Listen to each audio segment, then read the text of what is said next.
Good morning, children. Hope you all are fine and safe at home. Yes. So today let us start off with another lesson in English. Yeah. Open your term 2 books. Today we will look into lesson number 3, that is Oliver Finds a Home. And this book, this story is taken from Charles Dickens books. Okay. So let us start off, children. On to page number 27. This is an extract from the novel Oliver Twist. Oliver, an orphan, runs away from the orphanage where he is ill-treated and lands in a den of thieves. The thieves take Oliver to rob a house, but are stopped by the servants. They run away, leaving a wounded Oliver behind. The servants take him into the house. What happens to Oliver? So, this story is taken from a novel written by Charles Dickens, and the novel is Oliver Twist. Now, before we start off with the lesson, so let us see what has happened previously. So, Oliver is an orphan. You know who is an orphan, children? Yes, a child who doesn't have both the parents, they are called as orphan. Okay, so this Oliver, he lives in an orphanage. Orphanage is a place where all the orphans children are taken care of. Okay, they are given good education, they are being given good clothes to wear. Okay, and then it's like a home for the orphans. Okay, orphanage is a home for the orphans. So there would be many children around who are also of the similar type. So this Oliver, he used to live in an orphanage. And in the orphanage, he was ill-treated. Okay, means he was not treated properly by the people who are taking care of the orphanage. So what did he do? He runs away from the orphanage, but unfortunately, he lands at the den of thieves. Means a group of thieves he comes across. So now he is into the hands of thieves, children. The thieves take Oliver to rob a house. Oliver is a small boy, so the thieves, they have taken the advantage of Oliver and asked him to rob a house, but are stopped by the servants. So the servants of the house stop Oliver in robbing the house. So the thieves, they run away and the Oliver is wounded. Because servants, whenever they find robberies, first what they do, they beat? No. So these servants, they beat Oliver and Oliver was wounded. So now the servants, they take this small boy into the house. Now let us see. Section 1. In the dining room of the big house, two ladies were sitting at the breakfast table. So there were two ladies who were sitting at the breakfast table. Mr. Giles, now neatly dressed in a black suit, was waiting upon them. One of the ladies was old, the other was a lovely young girl of 17. So there were two ladies, and one lady was an old lady and the other lady was a young lady who was in the age of 17. And there was a man by name Mr. Giles. So let us see who was Mr. Giles. Brittles have been gone a long time, the old lady said to Giles. So the old lady said, oh, Brittles have gone, it's very long time, it's long. See, he's been wounded very badly. Giles pulled out his watch, an hour and 13 minutes, ma'am.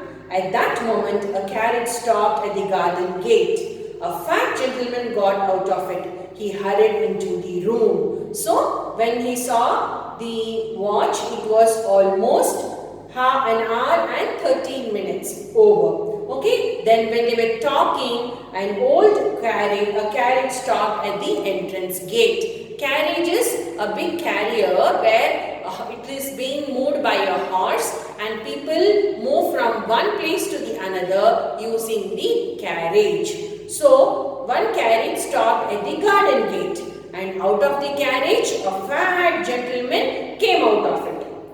I never heard of such a thing, he exclaimed in excitement. My dear Mrs. Maylie, my dear Miss Rose, what a terrible shock for you. Okay, now the two ladies' names, let us see. One lady was Mrs. May.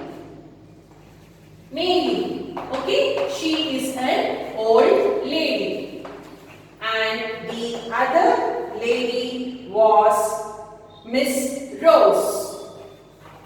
Okay, she is a young girl of age 17. So the man who came out of the carriage, a fat gentleman, he was telling, oh, what an excitement. I have never heard about like this. Oh, please, Dr. Losberne, will you come upstairs and look at the poor creature, Rose begged. So, who came out of the carriage, children?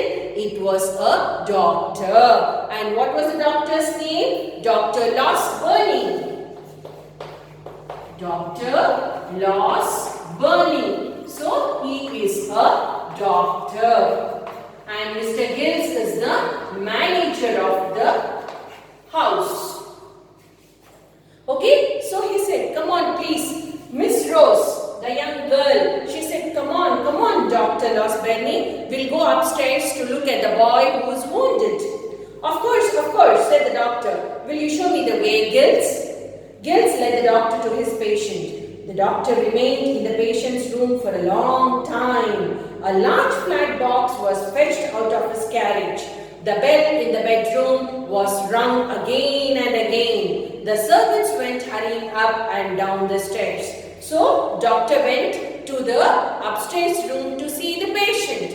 And he was in the patient's room for a long time. And the servants in the house, they moved up and down the stairs many a times. At last, the doctor came to the dining room to speak to the ladies. So, the ladies were sitting in the dining room, and after checking the patient, the doctor came to see the ladies who were there in the dining room.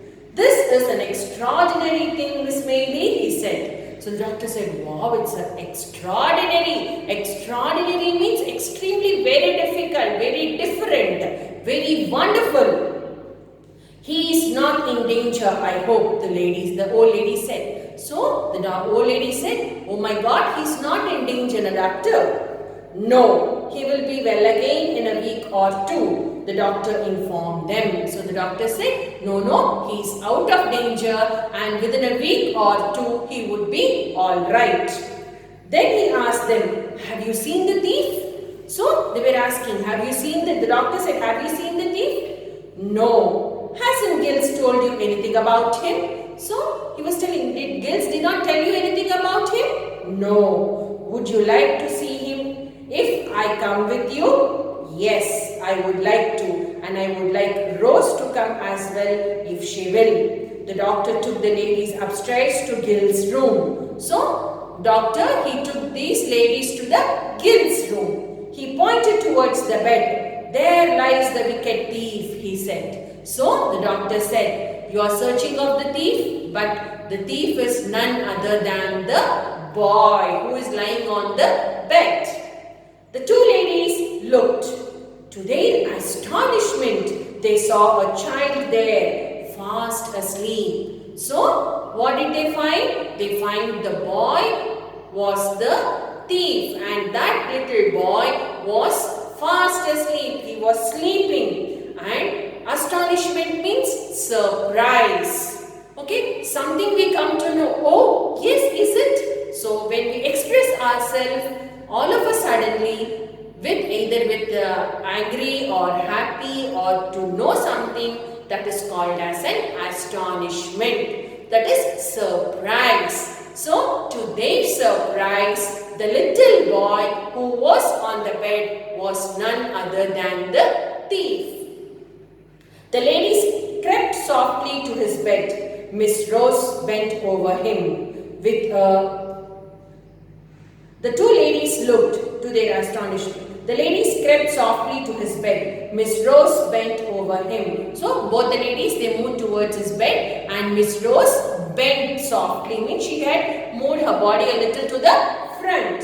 With a gentle hand, she brushed his hair from his forehead. The boy moved and smiled in his sleep as if he felt her kindness. Yes, so what did Miss Rose do? She bent over and she moved her hand on his forehead gently. So when the young lady was touching Oliver, he opened his eyes and smiled and again went to sleep. Why did he smile? Because he felt the kindness. Yes, somebody, when we are very kind, we touch them, na? Yes, if we have a dog also, we feel like touching the dog, moving it like this, then that is, we are showing our kindness towards the others. Okay, in the same manner, this young lady, she moved her hand on his forehead. So in a kind way. So he felt very happy. The Oliver gave a little smile and went back to sleep. What can this mean? Miss Maylie asked. This poor child is no thief. So Miss Maylie was very shocked. What did you mean? This little boy is a thief? And she was telling, no, he can't be. He is so young, Rose said with tears in her eyes. So Miss Rose, she felt very bad and the tears started to roll in her eyes. And she said no, he's very young. Let's go into the next room. Dr. Losberne said to the ladies, we mustn't wake him up. So doctor said, come on, let's go to the next room and speak. We should not wake him. Section 2. In the next room, Miss Rose continued, this is how young he is. Think how young he is. Perhaps he has never known a mother's care. Perhaps he has never had a home. Poor boy.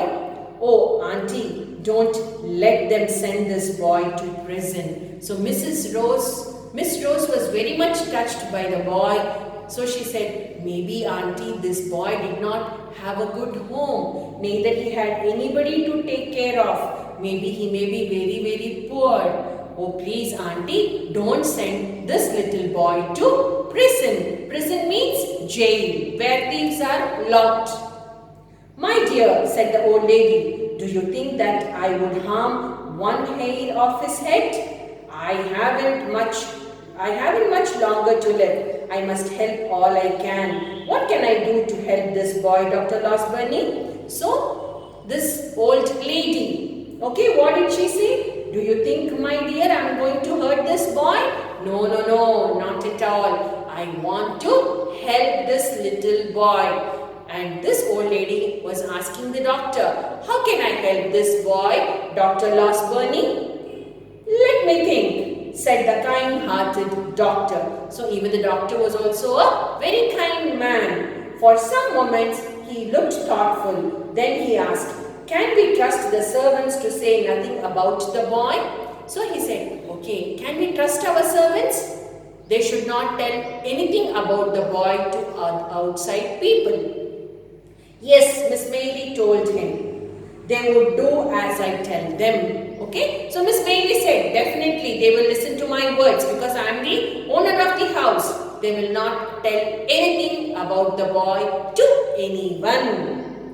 Good, said the doctor. But first of all, let us hear what the boy has to say when he wakes up. If we find him innocent, we will help him. But if we find that he is guilty, then we must hand him over to the police. Do you agree? So, doctor said, okay, fine. Now let us wait until the boy gets up, okay, from his sleep. Then we will ask the boy. If he is a very good boy, if he doesn't know anything, we will help the boy.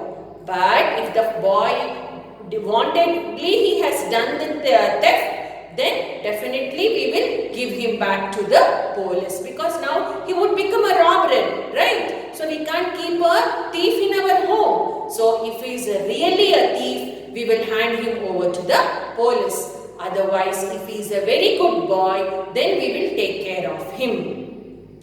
The two ladies readily agreed, for they were sure that Oliver was innocent. So both the ladies, they agreed to the doctor's opinion. And they felt that Oliver was an innocent boy. In the evening, when he woke up, he was very weak, but he was anxious to tell his story.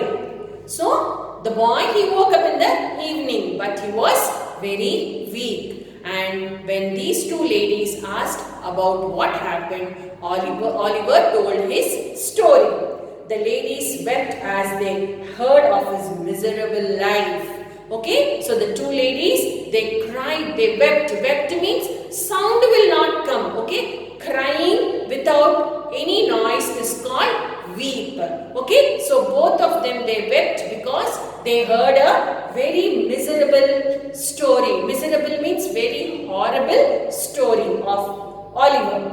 The doctor tried hard to hide his tears. They did their best to comfort the boy. Oliver slept that night with a smile on his lips. So, even doctor also wanted to hide his tears, but it was not possible. Even the doctor also cried. Okay, then afterwards, they both, all the three of them, they made comfort. Comfort here means they told to Oliver, don't worry Oliver, we are there to help you. We will not give you to police. Okay, so that is what is called comfort. Okay, telling good words, giving them some moral boosting is called as a comfort. Okay, then they comforted Oliver, and that night again Oliver slept with a beautiful smile in his lips, because now he felt secure. Yes, I am in a safer hands. He had found a home. So now Oliver is not homeless. He has a home now. When the police came to ask questions, Mr. Giles and Brittles were ready with their story. Oliver had accidentally wounded himself while playing with a gun. So police came. When police came, they had a very beautiful story. Mr. Giles and Brittles, all these people, the servants in the home, they told a very beautiful story about that thief. And then Oliver, how did he get hurt? He was playing with a gun and he has wounded himself. He had nothing to do with the robbery. So they told to the police, the servants, that Oliver did not have anything, any connection with the robbery. The housebreakers were two evil-looking men. So how did the robbers look like? The servants told they were evil-looking. Evil-looking means very, very bad-looking. Large eyes, big head and shabby hairs. Okay, so that is evil. They were not looking proper.